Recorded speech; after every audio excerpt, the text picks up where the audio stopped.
Today, I am going to go into a box. I will tell you all about the box that represents so many of my memories, so many of our connections, so much of these valuable relationships that we once cherished and nurtured and paid attention to. This is wild. No way. OMG. Let's get into it. Welcome to my YouTube channel, PhD Chats. You clicked on the link when you didn't have to, and for that, I am grateful. Subscribers, thank you for keeping the conversation going. And if this is your first time at Chats with Petal, get ready to ponder, heal, and dream.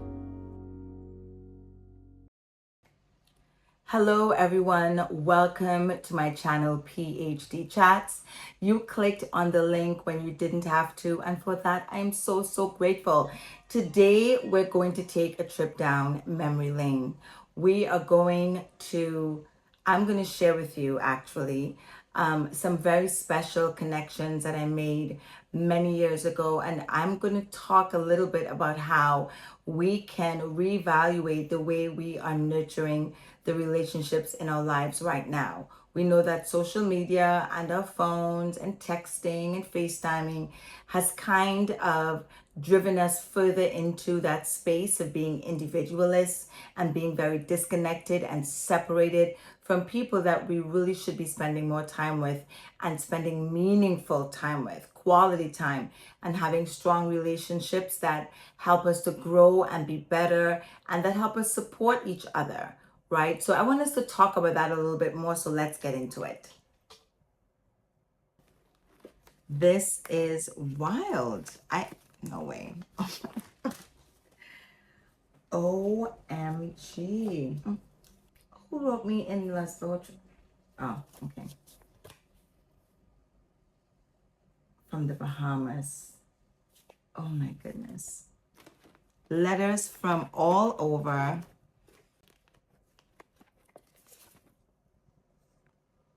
Christopher what?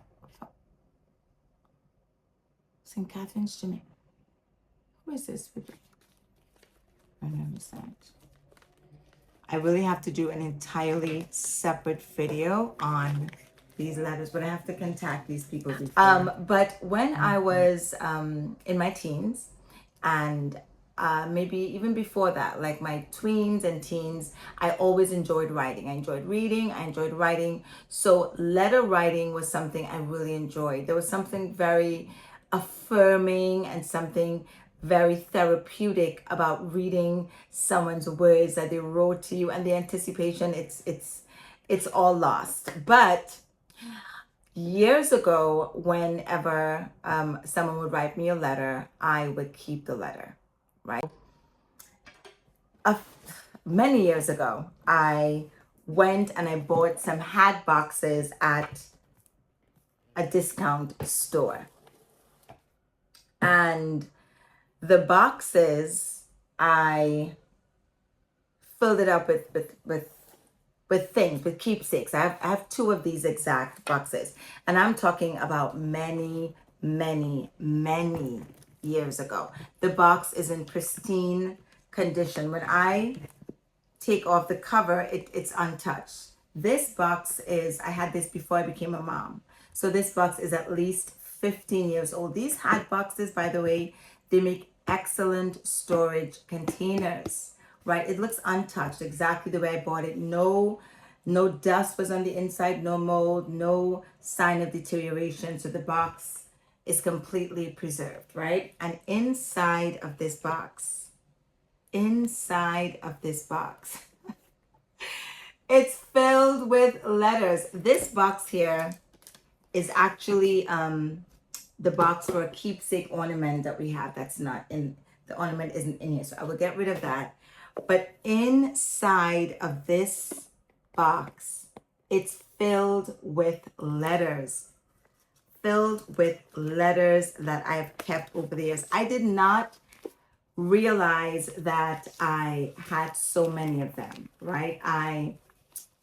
I did know that I was saving them, but after years, I didn't remember like how many of them I had. So if you've ever written me a letter, there's a good chance it's in this box and I have it, right? So all of these letters was sent to me. I'll just give you guys a little glimpse. This was my first address in Brooklyn, right? And this letter is, it is time stamped. I'm gonna put my glasses on because I can't see the date on the stamp. So this one is, it's stamped, I think it says 1990, no, it can't be 1991. 1997. I think that's 1997 right there, September 12th, 1997. Let me see if I see one that has a clearer timestamp just to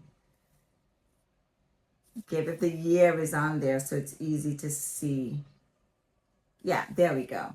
This is from Dominica, not the Dominican Republic. Oh, and this was sent to me in Trinidad. So this, if you look really closely, this says 1995. I really hope that you could see it in here, right here, 1995. And this was sent to me. This was my address in Trinidad. So this would be 1995. All of these were sent to me either in Trinidad. Oh my goodness. Wow. This is insane. Yeah, every time I see these, I have to laugh. I do. Yeah, so some of them were sent to me in Trinidad from the US, in Trinidad from other islands. And yeah, so it's 1996. This was sent to me in 1996. I went to an international Christian camp and made some friends from other islands, and we kept in touch with each other through our letters, right? I will definitely get back in here, and with the permission of the senders, I would love to read some of these letters and get inside the minds of who we were. Right, we're all adults. Most of us are married with children. I was able to reconnect with a lot of people from that Christian camp on Facebook. So we were able to, I found actually an address book. So at the end of camp, we would all give each other our phone numbers and addresses, right? I'm talking about a camp, I believe it was in 1995. And so I'm very sentimental, as you can tell by now. So I kept that address book, a little small address book. And then years ago when Facebook just came out, I think it had to be in like 2008 or something, in the single digits 2000s, I found the address book. And so I went on Facebook and I reconnected, looked everybody up, sent a Facebook message and said, is this you? Here's what I found. Did you live at this address? And some of them were still living at the addresses, right? So I was able to find some of those friends. So yeah, this is really, really insane and beautiful and very nostalgic. And I told Peyton that we would sit and read. I have a letter from Barbados. I don't even know who wrote me a letter from Barbados. I literally do not know. So when I open this, I will be completely surprised. I don't even remember right now. Wow. A lot of airmails.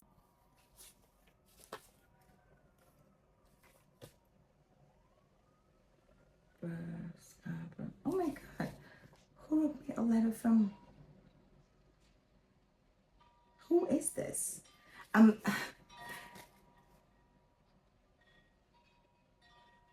Someone wrote me a letter from Canada. Who is that? I am honestly, I don't want to show the address for privacy, but I will just cover it. And it says, I'll just show you this part here in case it's someone's address. For what? Yeah. Look at this right here. It's from Canada. And it's to me. I genuinely do not know who this was. At least right now I don't. So let me continue. And what this demonstrates is that there was a time when people were that important to us that we took the time to write our thoughts, to craft our words, to be sentimental, to write things that was special, to write poetry and put, PS at the end. And I mean, we had no choice. That was our means of communicating. But I think it really allowed we were it disallowed us from practicing the brevity that text messaging does. I mean, you know, it's our communication has really, really gone to a different place. Anyway, now ooh, what's this? Oh my God, I have to tell her that I found a letter from her.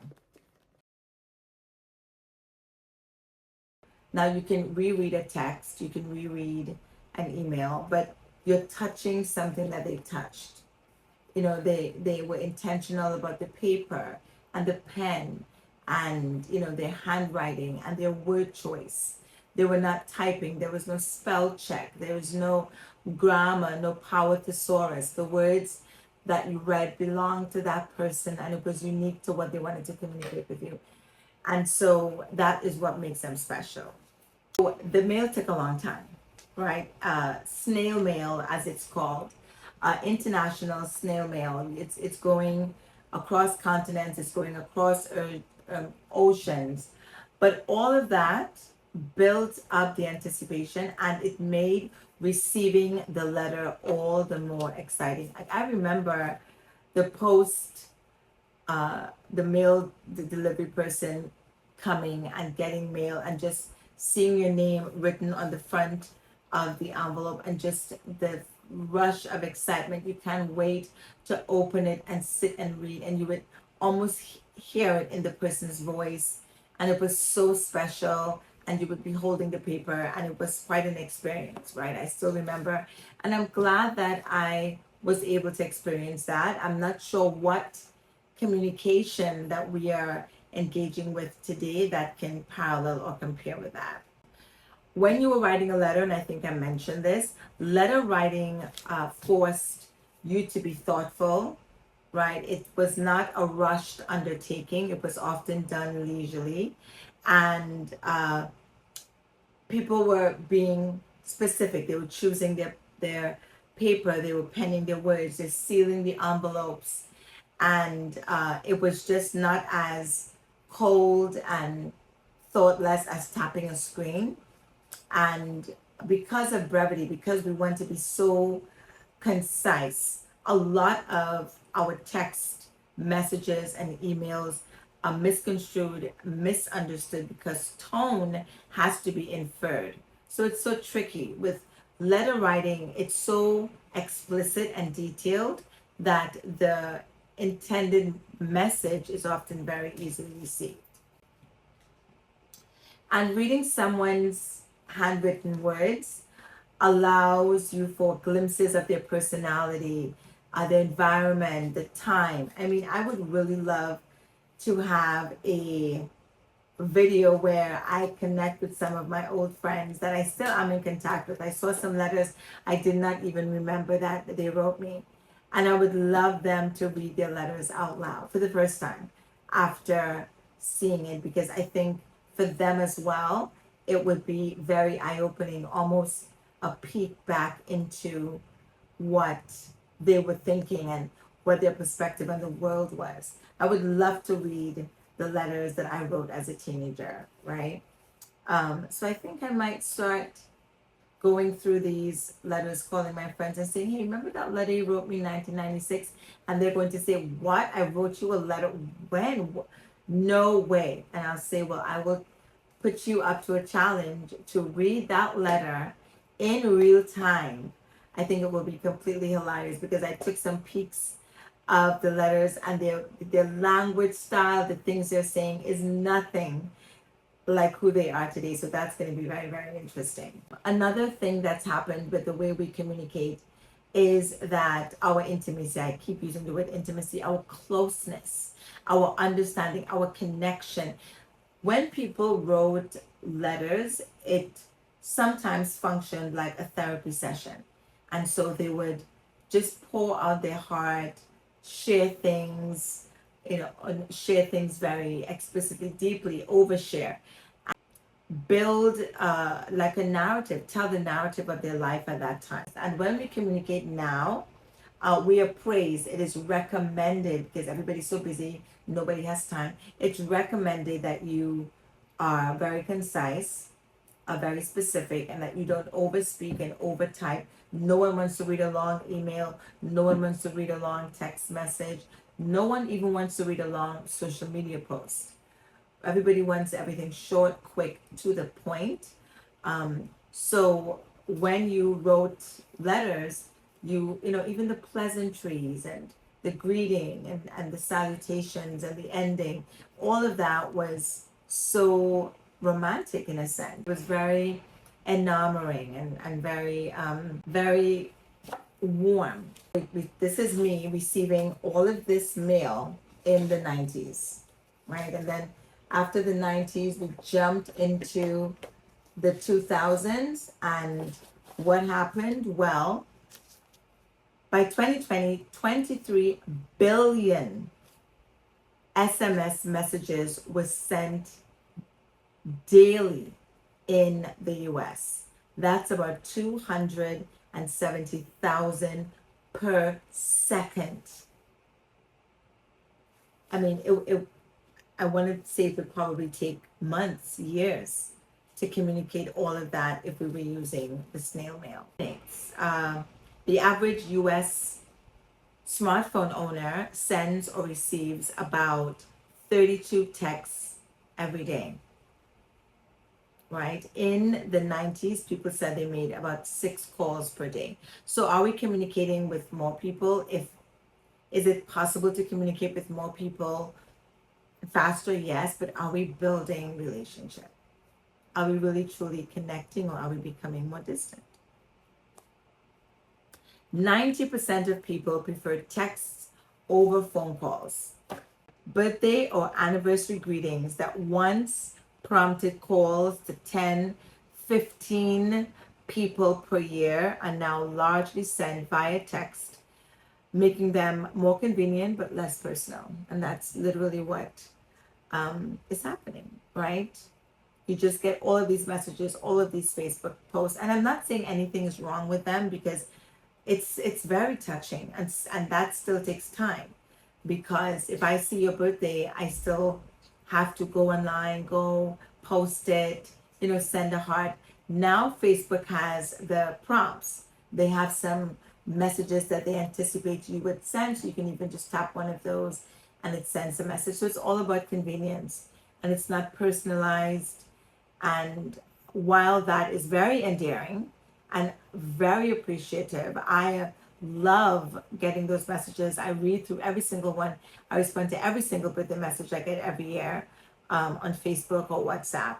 But it's not as personalized, of course, as if you were having a 3-minute conversation.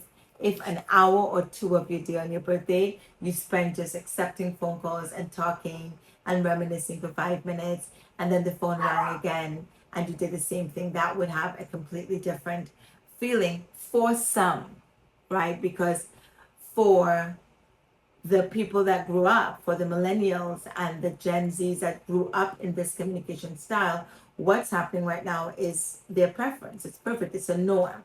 So they're not comparing it to anything, right? So it doesn't seem deficient at all. And finally,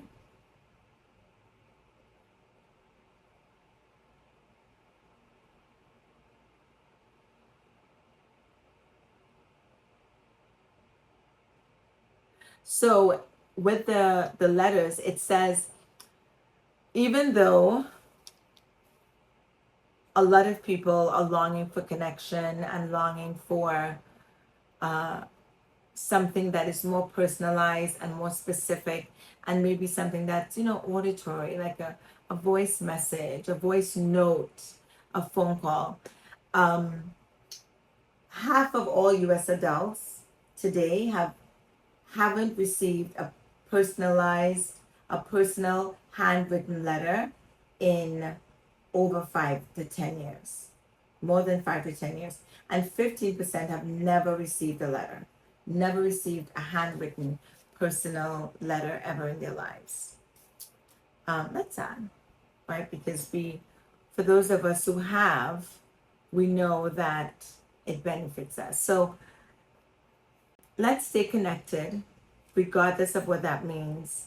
Let us send the text message, leave the voicemail, send the GIF or the meme, make people know that you're thinking about them and that they mean something to you.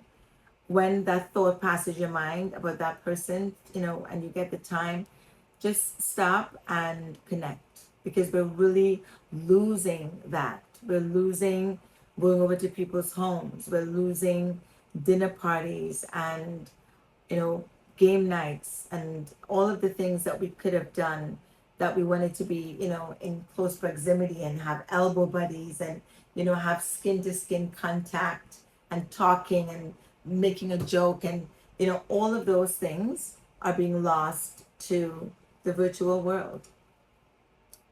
And so I am happy that my part hoarder, part sentimentalist forced me to keep all of these letters. Some of these letters I have not read since they were written. I've never opened the letter again. I'm just reading who they're from. A couple of them, curiosity was too much. I was overwhelmed. I'm like, oh my goodness. But, and some of the letters I don't remember, because as I said, some of these people I met over very short spaces of time at Christian camps and in other places where I didn't know them for a long time. So some of the names, I'm going to have to juggle my brain a little bit, but let's stay connected.